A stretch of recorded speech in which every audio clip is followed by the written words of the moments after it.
Hello guys, അങ്ങനെ ഞങ്ങൾ മലയാറ്റൂർ മലയൊക്കെ ഇറങ്ങി കഴിഞ്ഞിട്ട് നേരെ വന്നിരിക്കുന്ന അതിരപ്പള്ളി വെള്ളച്ചാട്ടത്തിലേക്കാണ് കേട്ടോ. ആ സ്പോട്ട് ഒരു രക്ഷയില്ല കേട്ടോ, ഒരു രക്ഷയില്ലാത്ത അടിപൊളി സ്പോട്ട്. ഒരുപാട് സിനിമകൾ ഷൂട്ട് ചെയ്ത സൂപ്പർ സ്ഥലം അതിരപ്പള്ളി.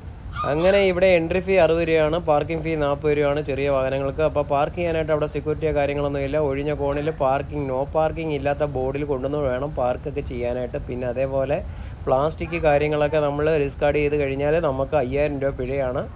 സോ അതൊക്കെ ശ്രദ്ധിച്ച്, എന്ന് വെച്ചാൽ പ്ലാസ്റ്റിക് കാര്യങ്ങളൊന്നും ഒരു കാരണവശാലും ഡിസ്കാർഡ് ചെയ്യാൻ നിൽക്കരുത്. പിന്നെ വഴിയോര കടകളൊക്കെ ഉണ്ട്, ഒരുപാട് സാധനങ്ങളുണ്ട്, പിള്ളേർക്ക് കളിക്കാനും കഴിക്കാനും എടുക്കാനും ഒക്കെ ആയിട്ട് ഒരുപാട് സാധനങ്ങളുണ്ട്. അതൊന്നും ഇതിനകത്തിൽ കയറ്റത്തുമില്ല. അങ്ങനെ ഇതിനകത്തിൽ എൻട്രി കയറി കഴിയുമ്പോഴത്തേക്കും നമുക്ക് പിന്നെ കാണാൻ സാധിക്കുന്നതെന്ന് വെച്ച് കഴിഞ്ഞാൽ നമ്മളുടെ ടിക്കറ്റുകൾ അവർ ശ്രദ്ധിക്കും. അവർ നോക്കിക്കഴിഞ്ഞതിന് ശേഷം വയ്യാത്ത ആളുകളുണ്ടെങ്കിൽ അവർക്ക് വേണ്ടിയുള്ള ഒരു വീൽ ചെയർ സൗകര്യമുണ്ട്. അപ്പോൾ നമ്മൾ ഈ കയറുന്നതിന് നടുക്ക് ഭാഗത്തായിട്ട് ഒരു വീൽ ചെയർ കൊണ്ടുപോകാനുള്ള സെറ്റപ്പ് അവിടെ ഇട്ടേക്കുന്ന കാണാൻ സാധിക്കും. അപ്പോൾ അതിലൂടെ നമുക്ക് 5000 രൂപ 500 രൂപ നമ്മൾ ആദ്യം ഡിപ്പോസിറ്റ് ചെയ്ത് കഴിഞ്ഞതിന് ശേഷം വീൽ ചെയർ തിരിച്ച് തരുമ്പോൾ അവർ 500 രൂപ തിരിച്ചു തരും. വീൽ ചെയറിന് യാതൊരു കേടുപാടും പറ്റിയില്ല എന്നുണ്ടെങ്കിൽ മാത്രം. അങ്ങനെ അടിപൊളി ഫിനിഷിങ്ങിൽ ബാംബു സെറ്റപ്പൊക്കെ കാണിച്ച് അതിൻ്റെ ആ ഒരു വാതിൽ നല്ല അടിപൊളിയായിട്ട് സെറ്റ് ചെയ്ത് വെച്ചിട്ടുണ്ട്. ടോട്ടലി ഒരു എക്കോ ഫ്രണ്ട്ലി രീതിയിലാണ് അവർ ചെയ്തിരിക്കുന്നത്. പിന്നെ ക്ലോക്ക് റൂംസ് ഉണ്ട്, ക്ലോക്ക് റൂംസ്, ഹെൽമെറ്റ്, പിന്നെ ബാഗുകളൊക്കെ വെക്കാനുള്ള സെറ്റപ്പും കാര്യങ്ങളും ഒക്കെ അവർ തന്നിട്ടുണ്ട്. അകത്ത് ടോയ്ലറ്റ് ഫെസിലിറ്റീസ്, പിന്നെ മറ്റേ ഡ്രിങ്കിങ് വാട്ടർ അവൈലബിലിറ്റി, അല്ലെങ്കിൽ കൂൾ ഡ്രിങ്ക്സ് ഒക്കെ ഉണ്ട്. പക്ഷേ ആ കുപ്പികളൊക്കെ എന്ന് പറഞ്ഞു കഴിഞ്ഞാൽ അവർ 10 രൂപ എക്സ്ട്രാ നമ്മുടെ അടുത്തുനിന്ന് വാങ്ങിച്ചിട്ട് പിന്നെ ഈ സൈഡിൽ വന്നു കഴിഞ്ഞാൽ നമ്മൾ തിരിച്ചു കൊടുക്കുമ്പോൾ നമുക്ക് ആ 10 രൂപ തിരിച്ച് കിട്ടും. അങ്ങനെയൊക്കെയുള്ള സെറ്റപ്പാണ് അവർ ചെയ്ത് വെച്ചിരിക്കുന്നത്. അപ്പോൾ ഇവിടുന്ന് ഏകദേശം ഒരു 10-20 മിനിറ്റ് നടന്നു കഴിയുമ്പോഴാണ് ആ വാട്ടർഫാളിൻ്റെ വ്യൂ കാണുന്നത്. അപ്പോൾ ഫസ്റ്റ് നമ്മളങ്ങനെയാണ് കാണാൻ പോകുന്നത്. അത് കഴിഞ്ഞതിന് ശേഷം അതിൻ്റെ ഒറിജിനൽ വ്യൂ കാണാനായിട്ട് പിന്നെ അവിടുന്ന് ഏകദേശം ഒരു 3/4 മണിക്കൂർ താഴോട്ട് ഇച്ചിരി ചുരം ഇറങ്ങി കഴിയുമ്പോൾ, നടന്ന് ചുരം ഇറങ്ങി കഴിയുമ്പോഴാണ് അതിൻ്റെ യഥാർത്ഥ വ്യൂ നമുക്ക് കാണാൻ സാധിക്കുന്നത്.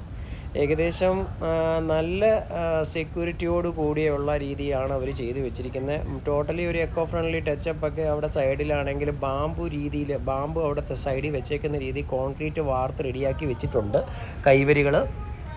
പിന്നെ നമ്മൾ തിരിച്ച് വന്ന വഴിക്കാണെങ്കിൽ അപ്പോഴത്തേക്കും നമ്മുടെ ഫോണൊക്കെ അങ്ങ് ഡെഡായി പോയത് കാരണം മലയണ്ണാനെ കണ്ടായിരുന്നു. അപ്പോൾ അത് ഇതിനകത്തിൽ എടുക്കാൻ പറ്റിയില്ല. പിന്നെ കുറേ കുരങ്ങന്മാരുണ്ട്, അവർക്കൊന്നും ഫുഡ് കൊടുക്കരുതെന്ന് പ്രത്യേകിച്ച് അവർ എഴുതി വെച്ചിട്ടുണ്ട്. പിന്നെ ഈ വെക്കുന്ന ഫോണുകൾ, കൈകൾ, മറ്റേ ബാഗൊക്കെ കൊണ്ടുപോകുന്ന സമയത്തൊക്കെ സൂക്ഷിച്ചു പോകണം. കാരണം വെച്ച് കഴിഞ്ഞാൽ കുരങ്ങനൊക്കെ എടുത്തുകൊണ്ട് പോയി അമ്മാനെ ആടും. അങ്ങനെ പല സംഭവങ്ങളും ഇവിടെ കണ്ടു. അങ്ങനെ ഉള്ളത് കൊണ്ടാണ് അവർ പ്രത്യേകിച്ച് നിങ്ങൾ കൂടുതൽ ലാളിക്കാനൊന്നും കുരങ്ങന്മാരുടെ അടുത്ത് പോകരുതെന്നൊക്കെ പറയുന്നത്. പിന്നെ ഒട്ടനവധി ആളുകളുണ്ടായിരുന്നു, പല ജില്ലയിൽ നിന്നുണ്ടായിരുന്നു, പിന്നെ പല സ്റ്റേറ്റിൽ നിന്നുണ്ടായിരുന്നു, മഹാരാഷ്ട്രയിൽ നിന്നും തമിഴ്നാട്ടിൽ നിന്നുമൊക്കെ ഒരുപാട് പേരുടെ സാന്നിധ്യം നമ്മൾ കണ്ടു. അതേപോലെ തന്നെ കുളിക്കാനുള്ള സൗകര്യമുണ്ട്. കുളിക്കാനുള്ള സെറ്റപ്പൊക്കെ ആയിട്ട് വന്നു കഴിഞ്ഞാൽ നമുക്ക് കുളിക്കാനൊക്കെ പറ്റും. പിന്നെ പ്രത്യേകിച്ച് പറയാനൊന്നുമില്ല, നല്ല അടിപൊളി രസമാണ് അതിരപ്പള്ളി വെള്ളച്ചാട്ടം കാണാനും. കണ്ണിന് സൗന്ദര്യവും കണ്ണിന് സുഖവും മനസ്സിന് സന്തോഷവും കിട്ടുന്ന നല്ലൊരു സ്പോട്ട് തന്നെയാണ് അതിരപ്പള്ളി വെള്ളച്ചാട്ടം. കാരണം എന്താണെന്ന് വെച്ച് കഴിഞ്ഞാൽ അതിനുള്ളത് ആ വെള്ളച്ചാട്ടത്തിൽ തന്നെ ഉണ്ട്. അതിന് പ്രത്യേകിച്ച് പറഞ്ഞു തീർക്കാൻ പറ്റാത്ത ഒരുപാട് കാര്യങ്ങൾ ആ വെള്ളച്ചാട്ടത്തിൽ നിന്ന് നമുക്ക് കിട്ടുന്നതാണ്. അത് പ്രകൃതിയെ സ്നേഹിക്കുന്നവർക്കും മാത്രമേ അതറിയത്തുള്ളൂ. അപ്പോൾ ഒരുപാട് സിനിമയിലെ സ്പോട്ടാണ് ഈ അതിരപ്പള്ളി വെള്ളച്ചാട്ടം.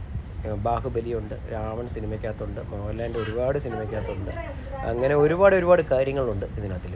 എന്തായാലും സ്റ്റീവ് ഹാപ്പിയാണ്. അങ്ങനെ സ്റ്റീവിന് അങ്ങനെ അതിരപ്പള്ളി വെള്ളച്ചാട്ടവും മലയാറ്റൂരും ഒക്കെ കാണാൻ സാധിച്ചു. Whatever it is, it may be go to one function എന്നൊക്കെ പറയുന്ന മാതിരി as soon as possible.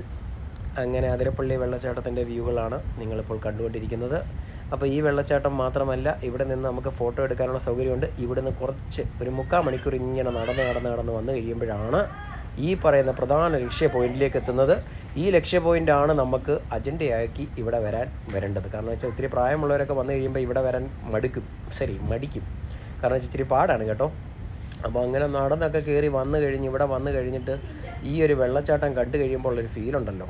DSLR ക്യാമറയും കൊണ്ടും അല്ലെങ്കിൽ അത്യാവശ്യം ബാറ്ററി ഉള്ള ഫോണും കൊണ്ടും ഒക്കെ വന്നു കഴിഞ്ഞാൽ, ഐഫോണും കൊണ്ടൊക്കെ വന്നു കഴിഞ്ഞാൽ ഉണ്ടല്ലോ, ഫോട്ടോ എടുത്ത് തകർക്കാം. അതും സിനിമാറ്റിക് മോഡ് 4K മോഡിലൊക്കെ ഇട്ട് ഫോട്ടോ എടുത്ത് കഴിയുമ്പോഴത്തേക്കും പെട്ടെന്ന് ബാറ്ററി അങ്ങ് വലിക്കും. ആ ഒരു വലി കാരണമാണ് എൻ്റെ ക്യാമറ, എൻ്റെ ഫോണ് ഒക്കെ ഡെഡായി പോയത്. സോ എന്തായാലും കിട്ടേണ്ടതെല്ലാം കിട്ടി, നല്ല രീതിയിലൊക്കെ ഒപ്പേണ്ടതൊക്കെ ഒപ്പി എന്നൊക്കെ പറയുന്ന മാതിരി അത്യാവശ്യം ഞാൻ കുറച്ച് വീഡിയോസും കാര്യങ്ങളൊക്കെ എടുത്തിട്ടുണ്ട്. ആ വീഡിയോ എല്ലാം നിങ്ങളുടെ മുന്നിൽ എത്തിച്ചിട്ടുമുണ്ട്. അപ്പം ഇതെല്ലാം നല്ല വിഷ്വൽ എക്സ്പീരിയൻസ് ആയിട്ട് നിങ്ങൾക്ക് കിട്ടിയെന്ന് ഞാൻ വിശ്വസിക്കുന്നു. Okay guys, thank you for watching the video. See you soon. By.